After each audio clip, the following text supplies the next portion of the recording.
All right, guys, welcome to the next weekly edition of Modern Brouhaha. This is a segment where we talk about budget decks or fringe decks that might see some options and could make a splash. So, without further ado, the ban list has not been updated in Modern yet. It won't be updated for another week or so. So, we're still having to play against a bunch of the old cards that got banned. Mainly, the Troll is the one that's making the big enough splash, but most players have opted to go ahead and test lists with the ban list anyway and see how they go. So hopefully we'll be okay. So this week we are going to do some Bant Fogs. This deck is super sweet. It's pretty straightforward. You just want to lay down as many extra draw spells and just like fog your opponent out to where they can't attack you, and then just mill them out. It runs a lot like Lantern Control. Lantern Control might be a little bit faster, but for the aggro decks to just go all in and just try to hit your life points just as fast as it can, they just get just stomped by this deck. So let's get into it. So for the land base, like I said, this is a budget version. We could make it a modern, more streamlined tier mana base, but this whole deck, sideboard and all, cost a whopping 32 tickets. So let's see, we got 22 lands. We got 2 Botanical Sanctums, which is the blue-green Guru land, or the blue-green Fast land, rather.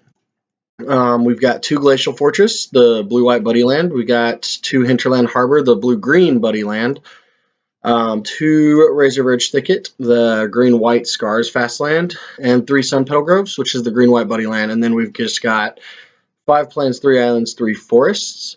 Since the main color is white, we wanted to have majority more white spells than anything.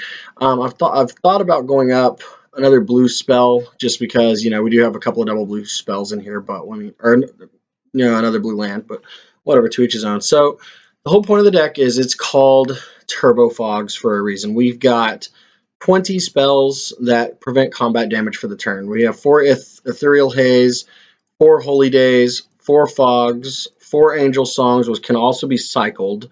So we can just pay 2 and draw a card if we don't need it, and 4 Dawn Charms.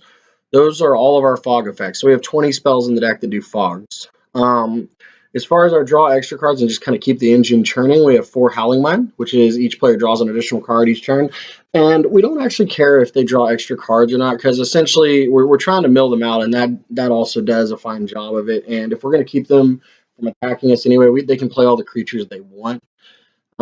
We've got 2 Dictator Crew Fixes, which has Flash, so we can get the first extra draw off of it if we wish. And we have 4 Rites of Flourishing. So we have 10 ways to draw extra cards. Also, Rites of Flourishing lets us play an additional land, so we don't have to just discard our entire hands every time.